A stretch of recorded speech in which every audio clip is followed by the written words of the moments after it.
నమస్కారం గురుగారు. నమస్తే. సార్, గాజు పగిలే కొద్దీ పదునెక్కుద్ది. అవును. గ్లాస్ అంటే సైజ్ అనుకుంటున్నారా? సైన్యం. కనిపించని సైన్యం. అవును. గుర్తుపెట్టుకో అని చెప్పి 'పవన్ కళ్యాణ్' ఒక 'భగత్ బ్లేజ్' అనేటువంటి ఒక చిన్న టీజరో, గ్లింప్స్ అనాలో దాన్ని తెలీదు. ఏం చెప్పాలనుకుంటున్నాడు దీని ద్వారా? ఆయన అన్యాపదేశంగా జగన్మోహన్ రెడ్డికి వార్నింగ్ ఇవ్వదలుచుకున్నాడు. ఇది జగన్మోహన్ రెడ్డి గారికి డైరెక్ట్ వార్నింగేనా? వార్నింగ్. అంటే హ్మ్. ఆయన ఈ మధ్య కాలంలో తరచూ ఒక మాట మాట్లాడుతున్నాడు. హ్మ్. టీ గ్లాస్ సింక్‌లో ఉంటుంది అంటున్నాడు. టీ గ్లాస్ సింక్‌లో ఉంటుంది. ఎవరో తాగి పడేసిన గ్లాసు అంటే ఆయన రెగ్యులర్‌గా అనేటువంటి దత్తపుత్రుడికి సిమిలర్ ఓకే. వర్డ్ అది. ఎవరో తాగి పడేసిన గ్లాస్ పట్టుకు తిరుగుతూ ఉంటాడు. హ్మ్. ఇలా రకరకాలుగా గ్లాస్ చుట్టూ కామెంట్స్ చేయటం అనేది ఆయన జగన్మోహన్ రెడ్డి గారు చేశాడు. ఆయన పార్టీ తాలూకా హ్మ్. నాయకులు చాలా మంది మాట్లాడారు. ఈ నేపథ్యంలో ఆయన అంటే గ్లాసుని కేంద్రీకరించి హ్మ్. 2 విషయాలు బలంగా చెప్పాడు ఆ గ్లింప్స్‌లో. హ్మ్. ఒకటేమో పగిలిన కొద్దీ పదునెక్కుద్ది. పదునెక్కుతుంది అని. హ్మ్. మీరు అంటే మనం సినిమాటిక్‌గానే మాట్లాడుకుందాం. హ్మ్. మీరు ఏదైనా సినిమాలో ఒక సీసా పట్టుకుని హత్య చేయాల్సినప్పుడు ఆ సీసా పెట్టి పొడవరు. పేజాం సీసా పగలగొట్టి అప్పుడు పొడుస్తారు. పగలగొట్టాకే దిగుతుంది. ఓకే. అప్పుడు పదును ఎక్కువుంటది దానికి. అవతల వాడికి దింపాలంటే ముందు పగలగొట్టాలి. ఓకే. ఆ పగలగొట్టే పని మీరే చేస్తున్నారు. అంటే మీ చావు మీరే కొని తెచ్చుకుంటున్నారు ఓకే. అని చెప్పడం ఆయన ఉద్దేశం. హ్మ్. మీరు రెడిక్యూల్ చేస్తున్నారు మమ్మల్ని. అంటే పగలగొట్టే ప్రయత్నం చేస్తున్నారు. మీకు అర్థం కావట్లేదు. హ్మ్. పగిలితేనే అది మీకు ప్రాణాంతకంగా పరిణమిస్తుంది. కాబట్టి పగలగొట్టొద్దు అంటాడు. ఆ! తక్కువ చేసి చూడొద్దు. చూడొద్దు. అంటే రెండోది ఇందులో ఇంకొక వార్నింగ్ ఏంటంటే, హ్మ్. ఇది నీ స్థాయి అని ఒక డైలాగ్ ఉంటుంది. గ్లాస్ చూపించి ఇది నీ స్థాయి అని విలన్. పడేస్తాడు విలన్. హ్మ్. మొత్తంగా వైఎస్ఆర్‌సీపీ నుంచి వచ్చినటువంటి విమర్శలన్నీ క్రోడీకరించి ఆ ఒక్క డైలాగులో సెట్ చేశాడు. హ్మ్. ఇది నీ స్థాయి అని. ఆ స్థాయి ఏమిటో చెప్పే ప్రయత్నం రెండో డైలాగులో నడుస్తుంది. రెండో డైలాగ్ ఏమంటాడు? ఈ గ్లాసు వెనక ఒక పెద్ద సైన్యం ఉందంటాడు. ఏమిటా సైన్యం అంటే, గాజు గ్లాసుతో టీ తాగేవాళ్ళు ఈ దేశంలో కొన్ని కోట్ల మంది ఉంటారు. హ్మ్. వాళ్ళందరికీ రిప్రజెంటేటివ్ నేను. వాళ్ళందరి ప్రతినిధిని నేను. వాళ్ళందరూ నా క్యాడర్. హ్మ్. కాబట్టి వాళ్ళందరి వెన్నుదన్నుతో నేను మిమ్మల్ని అధికారంలోంచి తొలగించగలను అని ఒక వార్నింగ్. ఇలా ఇప్పుడు ఎవరైనా సరే ఏదైనా సరే ట్యూబ్ వారే నడుస్తోంది. Digital war, digital war. Social war, social media war నడుస్తోంది.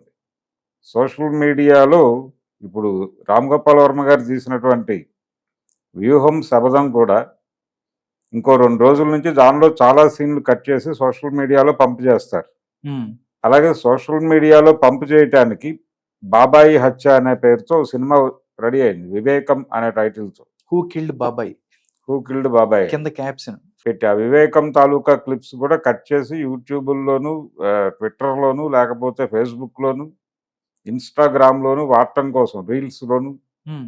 వాడి అంటే ప్రతి ఒక్కళ్ళ హృదయంలోకి వాళ్ళ ఫోన్ ద్వారా వాళ్ళ జేబులోకి, వాళ్ళ హృదయంలోకి ఈ కంటెంట్‌ని పంపు చేసేటువంటి ప్రయత్నం జరుగుతోంది.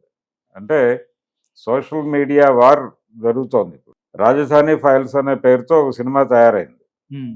అందులో కంటెంట్ కూడా ఇలాగే పంపు చేసేటువంటి ప్రయత్నం చేస్తున్నారు వాళ్ళు. ఈ ప్రాసెస్‌లో పవన్ కళ్యాణ్ ఇది ప్రారంభం మాత్రమే. ఈ నిన్న రిలీజ్ అయినటువంటి గ్లింప్సెస్ ఏదైతే ఉందో అది ప్రారంభం మాత్రమే. హ్మ్. ఇలాంటివి వారానికొకటి, 3 రోజులకొకటి వచ్చేటువంటి అవకాశం ఉంది. హ్మ్.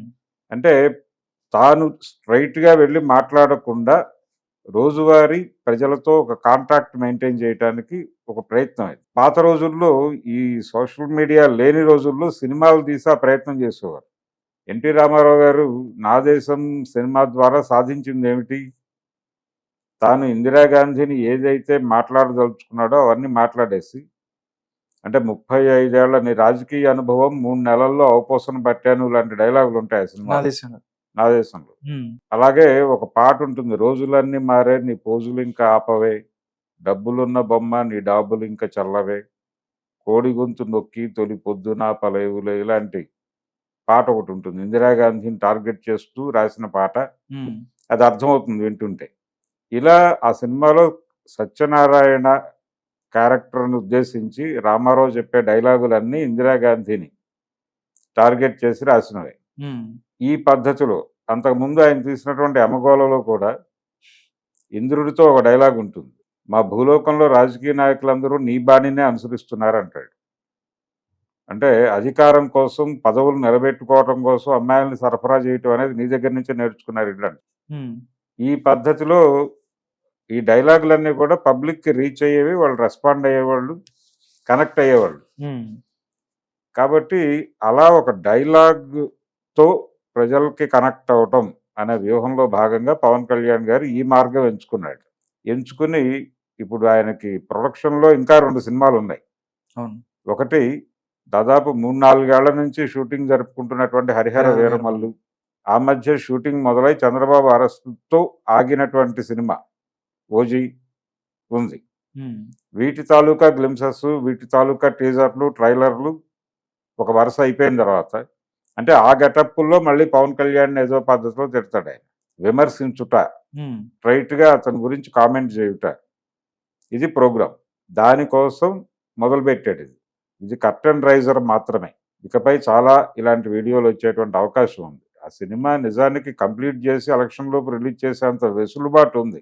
ఉమ్, ఆ సినిమా ప్రారంభమైన రోజుకి ఈ గ్లిమ్సెస్ రిలీజ్ అయిన టైంకి క్యాలిక్యులేట్ చేస్తే దాదాపు 2 సంవత్సరాల గ్యాప్ ఉంది.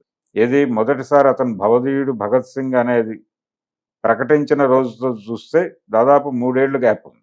అతనితో ఇమ్మీడియట్గా స్క్రిప్ట్ ఓకే చేసి సినిమా చేస్తుంటే ఈ పాటికి ఒక పొలిటికల్ మూవీ అతని చేతిలో ఉండేది, పవన్ కళ్యాణ్ చేతిలో. ఉమ్, అది చేయలా.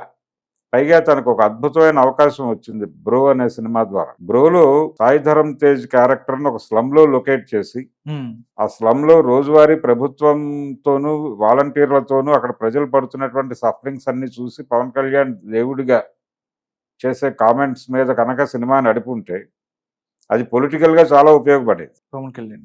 పవన్ కళ్యాణ్. ఉమ్, అంత అద్భుతమైన అవకాశాన్ని రాసుకున్నాడు ఆయనే స్వయంగా. ఇన్ని లోపాలు జరిగిన తర్వాత ఇప్పుడు ఆ లోపాలన్నీ సవరించుకోవటానికి ఈ టీజర్లు, ట్రైలర్లు అనేటువంటి మార్గం తొక్కుతున్నాడు ఆయన.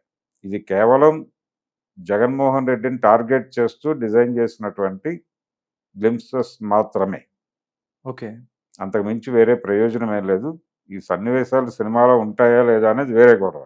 ఉమ్, అయితే ప్రొడ్యూసర్లు, డైరెక్టర్లు ఎందుకు కష్టపడ్డారంటే ఈ దీనికి సంబంధించి ఏదో రకంగా సినిమా లైవ్లో ఉంటుంది, దానికి ఒక బజ్ క్రియేట్ అవుతుంది, దీని ద్వారా రేపు రిలీజ్ అయినప్పుడు హెల్ప్ అవుతుంది అనేది వాళ్ళ వ్యూహం.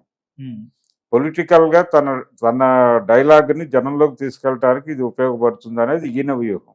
ఉమ్, ఇట్లా ఎవరి లెక్కలు వాళ్ళు వేసుకుని అది పంపు చేశారు. ఓకే. ఇలాంటివి ఇంకా హరిహర వీరమల్లు అనే సినిమా డిజైన్లో ఇంకో గ్లిమ్సెస్ రావచ్చు. అది కూడా జగన్ టార్గెట్ చేసేది. నెక్స్ట్ ఓజీకి సంబంధించి కూడా వచ్చే అవకాశం ఉంది. ఓజీకి సంబంధించి కూడా ఒకటి చేస్తారు. సార్ నార్మల్గా సార్ అంతకుముందు బ్రోకి సంబంధించి కూడా పొలిటికల్ డైలాగులు ఉన్నాయి, అంబటి రాంబాబు గారికి సంబంధించి డైలాగులు ఉన్నప్పుడు ప్రొడ్యూసర్స్కి ఇబ్బంది కలిగిన పరిస్థితి ఉంది. బట్ ఇప్పుడు కూడా దీనికి సంబంధించి కూడా అంటే నిన్న పవన్ కళ్యాణ్ డైరెక్ట్ మాట్లాడుతూ పిఠాపురంలో మాట్లాడుతూ ఆయన చెప్పింది ఏంటంటే, నాకు పెద్దగా ఈ నచ్చవు, హరీష్ బాధతోనే హరీష్ చేద్దాం సార్ అంటే గాజు పదునెక్కింది ఇవన్నీ హరీష్ ఉంది. బట్ ఆయన చెప్తే మేము మిమ్మల్ని ఇలా చూడాలని మా కోరిక అన్నట్టు, అందుకే చేశాను అన్నట్టుగా ఉంది. అంటే ఇలాంటి డైలాగుల వల్ల ప్రొడ్యూసర్స్ కూడా కొంచెం ఫ్యూచర్లో ప్రభుత్వాల వల్ల లేకపోతే ఇలాంటి ఇబ్బంది వచ్చే అవకాశం ఉంది. ఏమీ ఇబ్బంది ఉండదండి. రాజకీయాల్లో ఉన్నప్పుడు రాజకీయాలు మాట్లాడతాడు అని ఎక్స్పెక్ట్ చేస్తారు సినిమాలో కూడా. అది ఇంకా సినిమాకి ప్లస్ అవుతుంది అంటారు, అంతేనా? అంతే. అంటే ఇంతకు ముందు రాజకీయాల్లోకి వచ్చిన వాళ్ళు చాలా మంది ఉన్నారు కదా సినిమాల్లో నుంచి. కృష్ణ గారు కాంగ్రెస్ పార్టీతో ట్రావెల్ అయినంత కాలం ఎన్టీ రామారావు మీద సినిమాలు తీస్తూనే ఉన్నాడు కదా. అదే పద్ధతి ఎవరైనా. కేరళలో ఎందుకు వాళ్ళు కాంగ్రెస్ పార్టీని టార్గెట్ చేస్తూ సినిమాలు తీస్తారు, అక్కడ సిపిఎం హోల్డ్ బలంగా ఉంది కాబట్టి. అట్లా ప్రతి చోట పొలిటికల్ ఒపీనియన్స్ ఉంటాయి సినిమా యాక్టర్లకు. అందులో పర్టికులర్గా రాజకీయాల్లో ఉన్న నటీనటులు. ఇప్పుడు ఎన్టీ రామారావు గారు విశ్వామిత్ర అని సినిమా తీశాడు. అది వాస్తవానికి పౌరాణిక చిత్రం, కానీ దానిలో కూడా సమకాలీన సమాజాన్ని రిఫ్లెక్ట్ చేసే డైలాగులు ఉంటాయి. అంటే వశిష్ఠుడి క్యారెక్టర్ని కాంగ్రెస్ పార్టీ పెద్దగా తనకు తాను ఊహించుకుని కామెంట్ చేస్తాడు ఈయన. ఉమ్, విశ్వామిత్రుడి గెటప్లో. అంటే ఏమయ్యా మీ జాత్యహంకారము అని మొదలవుతుంది డైలాగ్. అంటే దళితుల పట్ల చాలా వివక్ష ఉంది మీకు, ఇవన్నీ బడుగు బలహీన వర్గాలను మీరు పట్టించుకున్న చరిత్ర ఉందా, ఇవన్నీ మాట్లాడతాడు. ఉమ్, ఇలా తమకు ఉన్నటువంటి అంటే సినిమా అనే దాన్ని తమ రాజకీయ అభిప్రాయాలు ప్రచారం చేసుకోవటానికి వాడతారు. ఉమ్, నా దేశం సినిమా రిలీజ్ అయిన తర్వాత బాపయ్య గారి ఇంటికి ఫోన్ చేసి రామారావు గారు, ఉమ్, నేను వెళ్ళని ప్రాంతాలకు కూడా నా అభిప్రాయాలు మోసుకెళ్ళింది ఈ సినిమా, అందుకు థ్యాంక్స్ చెప్తున్నాను అని చెప్పాడు ఆయన. కాబట్టి అదే ప్రయోజనం. ఏదో హరీష్ శంకర్ అంటే పవన్ కళ్యాణ్ గారు వ్యూహాత్మకంగా ఉమ్, తనని తాను చాలా సిగ్గరిగాను, ఉమ్, తను ఎవరితోనన్నా మాట్లాడాలంటే చాలా మొహమాట పడే వ్యక్తిగాను, అలా తన క్యారెక్టర్ని తాను ఎప్పటికప్పుడు ప్రజల మనసుల్లో దాన్ని అంటే ఆ పిక్చర్ని ఎక్కించడానికి రకరకాల ప్రయత్నాలు చేస్తూ ఉంటాడు. ఉమ్, నాకు అసలు ఇవన్నీ ఇష్టం ఉండదు, నాకు అసలు సినిమాలు చేయాలనే ఇంట్రెస్ట్ లేదు, మా వదిన గారు బలవంతంగా పంపించారు, అదేదో వైజాగ్లో ఒక సుస్వాగతం సినిమాకి సంబంధించి బస్సు బస్సు మీద మీద ఎక్కి డాన్స్ డాన్స్ చేయమంటే చేయాలి. చాలా సిగ్గేసింది నాకు, ఫోన్ చేసి ఎయిట్ చేశాను, ఉమ్, మీరు నన్ను సినిమాల్లోకి పంపు చేయకపోతే ఇవన్నీ చేసే అవకాశం ఉండేది కాదు, నేను ఎక్కడో మూల పడి ఉండేవాడిని అని మా వదిన గారితో మాట్లాడాను, ఇవన్నీ చెప్తూ ఉంటాడు డయాసుల మీద. అవును. అయితే ఇదే పవన్ కళ్యాణ్ ఇంకొక స్వరూపాన్ని మీడియా చూసింది గతంలో. ఏది, చిరంజీవి గారి పెద్ద కుమార్తె నిశ్చితార్థం రోజున ఆంధ్రభూమి ఉమ్, డెక్కన్ ఆ- క్రానికల్స్. ఆ, ఉమ్, ఆంధ్రభూమి దక్కన్ క్రానికల్ ఫోటోగ్రాఫర్ దుర్గారావు మీద జరిపినటువంటి దాడి, అందరి సమక్షంలోనూ లాగే అతని లెంప మీద కొట్టినప్పుడు పవన్ కళ్యాణ్ ఆహార్యము, ఇవన్నీ రిజిస్టర్ అయి ఉన్నటువంటి వాళ్ళు ఉన్నారు. ఉమ్, అబ్దుల్ లాంటి వాళ్ళు ఆ సంఘటనలో ఉన్న వాళ్ళు ఇప్పటికీ ఉన్నారు. ఉమ్, ఆయన చాలా అగ్రెసివ్గా ఉన్నారు అనే విషయాన్ని ఆ రోజున అక్కడ ఉన్నటువంటి ఆయన పర్సనల్ సెక్యూరిటీ స్టాఫే వీళ్ళకి చెప్పారు. ఉమ్, ఆయన ఉగ్ర రూపం చూశారు వీళ్ళు. ఆయన అంటే కిల్ దిస్ బాస్టర్డ్ అని అరిచిన డైలాగ్ కూడా అబ్దుల్ చాలాసార్లు మాట్లాడతాడు ఇప్పటికీ. ఉమ్, మరి అంత సిగ్గరి, అదేదో హరీష్ శంకర్ గొడవ తప్ప నాకు సంబంధం లేదు, ఇవన్నీ ఏదో తనని తాను తామరాకు మీద నీటి బొట్టులాగా ప్రపంచానికి ప్రొజెక్ట్ చేసుకోవాలని ట్రై చేస్తాడు. కానీ ఉమ్, ఆయన ఇంటర్నల్గా చాలా వ్యూహాలు, చాలా అంటే ఆయన రాజకీయ ప్రయాణం చూసినా మనకు అర్థమవుతుంది పవన్ కళ్యాణ్ ఎలాంటి వ్యక్తి అనే దానికి పెద్దగా ఆందోళన పడాల్సిన అవసరం లేదు. ఉమ్, ఆయన జానీ అనే ఒక సినిమా తీశాడు, దాంట్లో ఈ బాబ్రీ మసీద్ వ్యవహారం మీద ఒక పాట ఉంటుంది, నారాజు కాకుర మా అన్నయ్య. ఉమ్, అందులో నవాబులు నిర్మించిన నగరంలో ఉంటూ కులమతాల గొడవలు నీకెందుకు రన్నా అని ఒక ఒక లైన్ లైన్. అవును. ఉంటుంది. అవును. అందులో హిందూ ముస్లిం ఘర్షణ పడుతుంటే ఇతను వెళ్ళి వాళ్ళని అంటే చదవనిస్తాడు. యాక్చువల్గా ముస్లిం తరఫున హిందూని కంట్రోల్ చేసి పంపించేస్తాడు అక్కడి నుంచి. ఉమ్, అప్పటికి ఆయన ఆయన ఎవరితో ట్రావెల్ చేస్తున్నాడు, మాస్టర్జీతో ట్రావెల్ చేస్తున్నాడు. కమ్యూనిస్ట్ భావాలు, కమ్యూనిజం వామపక్ష ధోరణి. భావజాలం కలిగినటువంటి మాస్టర్జీ అనేటువంటి ఒక రైటర్తో ఆయన ప్రయాణిస్తున్నాడు. ఆయనే రాశాడు ఆ పాట. ఉమ్, జానీ సినిమాలో చాలా వరకు ఆ ప్రమేయం ఉంది. అలాగే లిబరలైజేషన్కి వ్యతిరేకంగా ఖుషి అనేటువంటి సినిమాలో కొన్ని డైలాగ్స్ ఉంటాయి. ఇవన్నీ ఆయన సినిమాలో నడిచినవే. సడన్ గా ఇప్పుడు ఆయనకి మోడీ దేవుడు అయ్యాడు. ఉమ్, రామాలయానికి వెళ్ళి దర్శించుకుని దండం పెట్టుకుని వచ్చాడు. అంటే పూర్తి స్థాయిలో రైట్కి తిరిగాడు. లెఫ్ట్ నుంచి రైట్కి తిరిగేసరికి మాస్టర్జీ బయటికి వెళ్ళిపోయి త్రివిక్రమ్ శ్రీనివాస్ వచ్చాడు అక్కడికి. ఓకే. గుంటూరు శేషేంద్ర శర్మ వచ్చాడు. ఉమ్, ఇది ఇలా ఆయన రకరకాలు, ఇప్పుడు చేగువేరా అంటాడు, చేగువేరాకి రాముడికి పొంతన ఎక్కడో ఆయనే చెప్పాలి. ఉమ్, ఇలా భావజాల పరమైనటువంటి గందరగోళం చాలా ఉంది ఆయనలో. దాంతోపాటు తను చాలా అగ్రెసివ్, తనని తాను వేరే పద్ధతిలో ప్రొజెక్ట్ చేసుకోవడానికి నిరంతరం ప్రయత్నం చేస్తాడు ఆయన. అందుకని ఈ పాపం హరీష్ శంకర్ మీద తోసే ప్రయత్నం చేస్తున్నాడు. కానీ ఉమ్, ఇది కేవలం పవన్ కళ్యాణ్ కోసం, ఆయన జనసేన పార్టీకి లబ్ధి చేకూర్చడం కోసం ఆయన ప్రతిపాదన మేరకే హరీష్ శంకర్ డిజైన్ చేశాడు. ఆయన ఆల్రెడీ ఈ సినిమా ఇంకా చాలా టైం తీసుకుంటుందని ఆయన వేరే ప్రాజెక్ట్లోకి వెళ్ళిపోయాడు హరీష్ శంకర్. ఆ వెళ్ళిపోయిన మనిషి ఇది ఎంత డిలే అవుతుందో తెలియదు. ఇప్పటికే చాలా కాలం దీనికోసం త్యాగం చేసి కూర్చుని ఉన్నాడు ఆయన. ఉమ్, ఇంకా లాభం లేదు అని వేరే ప్రాజెక్ట్కి వెళ్ళినోడు వచ్చి ఇది చేశాడు. ప్రొడ్యూసర్లు ఎందుకు ఓకే చెప్పారు దీనికి, ఈ కార్యక్రమానికి అంటే ఏదో పద్ధతిలో ఆయన ప్రయోజనం కోసమో ఇంకొకళ్ళ ప్రయోజనం కోసమో సినిమా లైవ్లో Live లో ఉంటుంది. ఉండాలి. లైవ్లో ఉంటుంది, దానికి ఒక బజ్ క్రియేట్ అయితే అవుతుంది. దీని ద్వారా రిలీజ్ అయ్యే టైంకి ఇదంతా ఉపయోగపడవచ్చు అనే ఉద్దేశంతో వాళ్ళు ఓకే చెప్పారు. ఈయనతో ఆ 2 డైలాగులు డబ్బింగ్ చెప్పించేసి దానిలో వాడారు, అయిపోయింది, పర్పస్ అయిపోయింది. ఉమ్, బ్రో సినిమా అప్పుడు కూడా ఆయన ఇలాగే మాట్లాడాడు. అంబటి రాంబాబు correct. ఎపిసోడ్కి సంబంధించి ఆ Hmm. సినిమాని హైప్ చేయడానికి అంబటి రాంబాబు తీవ్ర ప్రయత్నాలు చేశాడు. 2 రోజులకు ఒకసారి ప్రెస్ మీట్ పెట్టాడు.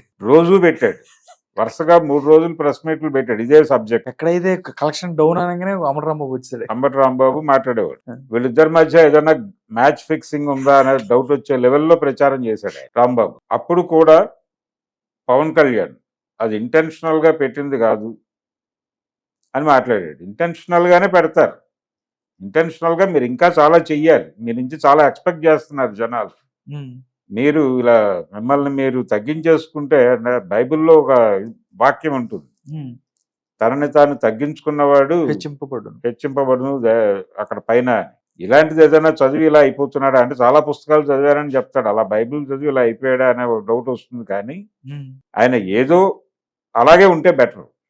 అంటే ఆయన రామాలయానికి వెళ్ళొచ్చాడు కాబట్టి రాముడి తత్వాన్ని చెప్తున్నాను. ఆయన రాముడు ఏం చెప్పాడు, మీరు ఏదై ఉన్నారో అట్లానే ఉండండి. అలాగే ఉండండి, మీరు ఏదై ఉన్నారో అది ఎలా ఉండాలని ధర్మశాస్త్రం చెప్పిందో అలా ఉండటమే ధర్మాన్ని నిలబెట్టడం, అదే రామాయణ లక్ష్యం అని చెప్పాడు ఆయన. ఉమ్, మీరు ఎందుకు మిమ్మల్ని మీరు హైడ్ చేసుకుని వేరే పద్ధతిలో ప్రొజెక్ట్ చేసుకోవడానికి ట్రై చేస్తారు? మీరు రామాలయానికి వెళ్ళి బాలరాముడు దర్శనం చేసుకుని మోడీ గారి ఆశీర్వాదం పొంది వచ్చినవారు. కాబట్టి ఇది కేవలం పవన్ కళ్యాణ్ ఏదో హరీష్ శంకర్ మీద ఒక మాట అనేసాడు, అతను కూడా కాదని అన్నాడు, ఉమ్, కాదని అన్నాడు. రేపు పొద్దున ఎవరన్నా అడిగినా కానీ అడ్మిట్ చేస్తాడు, ఎందుకంటే పవన్ కళ్యాణ్ అవతల. కాబట్టి నేనే వెంపర్లాడాను, నేనే తాపత్రయపడ్డాను, నేనే ఆయన చుట్టూ తిరిగి ఆయన కోసం ఇది చెయ్యాలి అని చేశాను బాధ్యతగా. ఆయన నిజానికి చాలా చిరాకు పడ్డారు, చేదరించుకున్నారు, నన్ను గెంటేశారు, అయినప్పటికీ నేను ఏదో విధంగా బతిమాలి ఇవన్నీ చేశానని మాట్లాడతాడు ఆయన. ఇదంతా సినిమాటిక్ డ్రామా, ఇది జనాలకు అందరికీ స్పష్టంగా తెలుసు.